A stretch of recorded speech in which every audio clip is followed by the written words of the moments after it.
from Fairy Fox Design. Today is gonna be so much fun. We get to dance into spring, and I don't know about you, but I'm so ready for spring. So we're gonna show some spring painting. We've got a great model here to help us. But there's one other topic that I wanna cover with you today, and that is how to make the kid's face be the focal point of the painting. Typically, if we're not painting the entire face, but we still want a big design, what we go for is a mask. And traditionally, a mask is used to hide somebody's identity. So it's not surprising that as we go in and we're painting all of these amazing, beautiful masks, the kid can kind of sometimes get lost. So my goal today is to be able to show you how to use a lot of color, a lot of pump, a lot of fun, but the kid is still there. So I'm starting with a petal sponge. This lets me have a smaller sponge base to be able to load this color directly onto just the eyelid area. Keeping the area of our base color smaller is going to look more like makeup and less like a big butterfly or a mask design. I use my thumb to lift the eyebrow and eyelid area that lets me tap in that color and get more there. Now I love doing this. If we swirl the sponge around, it mixes into a medium tone, but then loading straight back and forth, we end up with this ombre going from the dark green clear to the white, and you get a bunch of tones in between. Now we can take this kind of Christmassy stencil actually, and I'm using different sides of the sponge so that it just looks like the sunlight is filtering through these leaves. I'm using a bright green because that's what colored leaves are when they first come out in the beginning of spring. Now my line work for some branches, I've taken a lid and I spritz a little water on it, and then I can just mix my colors down, make them a little thinner. These poor branches, they are coming out of hibernation. They have not been fed by the sun because they've had no leaves for months. And so having a duller color on them is actually really nice because this is old growth here. There's some tree in her hair somewhere, and these are just the little edges of the branches. We want to remember thin to thick to thin to vary that line width and make it really interesting, and then just add a few little offshoots here and there. We want to have a lot of different branches, not just one really heavy branch. Now, of course, what is a spring branch without a robin?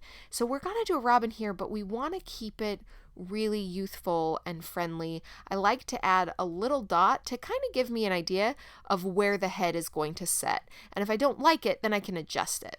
Now I do one flick for the tail, and then I do this curve around for the back of the body, and we want a really round body on our bird.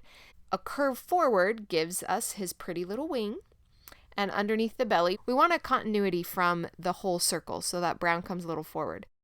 Now we want to put in a cute little beak and some little feet, and a bird's knees bend backwards, and so putting in that flick and then down will keep it looking very much like a bird. And we can add a cute little beak and then some white for the eyes. And of course, while we've got white loaded up on our brush, let's go in and just add some little tiny blossoms. These are blossoms that haven't opened yet, so we don't need to do the two-tone cherry blossoms. Maybe this is a pear tree. And adding them across the face of this beautiful little girl is going to look like a baby deer in the springtime. We're giving her these white freckles, and it is so youthful and beautiful. Now, we've got an angle brush that we've loaded up with some green. By dipping it into white afterwards, it's going to mute all of those tones. It's going to look more springy. It's going to look really fresh, but not quite so harsh on the little kid's face. Blotch in a bunch of color. This is the springtime when we're not fighting. There's plenty of water for everybody. There's plenty of dirt for everybody, and we can just be as big as we want to be. Now I've loaded some white and tan, and we're going to make a little bunny.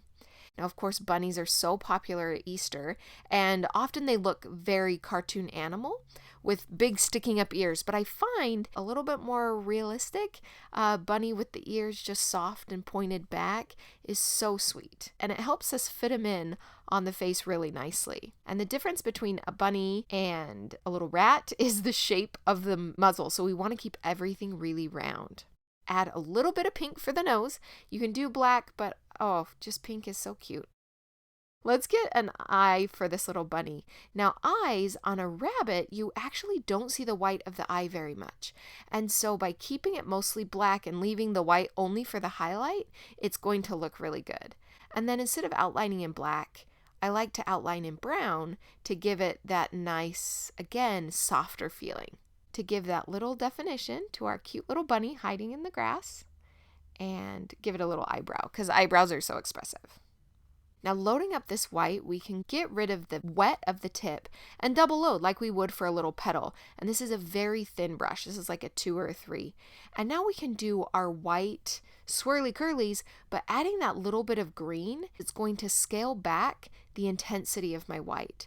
So just like we used white to scale back the intensity of the green, we can use green to scale back the intensity of the white. And we just want to come on here and do some little dashes and some swirls, and this can feel like those spring rainstorms. Now this is a stark white reloaded. We're being able to add depth here when we have everything coming to life. We want our line work to come to life too. Add in a few little highlights and then those sparkles and stars that add so much. Anytime I have a boundary that I want to just clean up, but I don't want to harshly outline, a few little trail dots is a perfect way to just blend it across. Now I want to do the eye on the bird.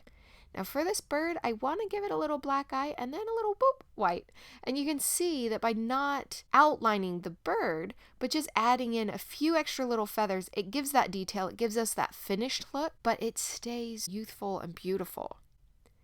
Now we're going to just do a quick two-toned lip here. Thank you, Silly Heather, for teaching us all how to do this.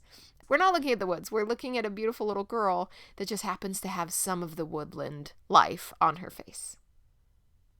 Now, glitter is a must on every design, we know, but sometimes when we're looking for something a little bit softer, a loose mica powder can be a beautiful way to finish a design. It lets us still have that shimmer. Because it is so loose and fine, we can even add it directly on top of the paint, even by the eyes, and not be too worried about it.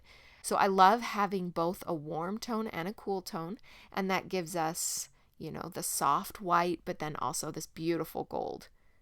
If we do want a little bit of glitter, the lips is still a perfect place to do that pop. And the overall look, we still see her. We see her beautiful makeup, little animals, and she is all painted and special, but it's a celebration of her. Hope you guys love it. Thanks so much.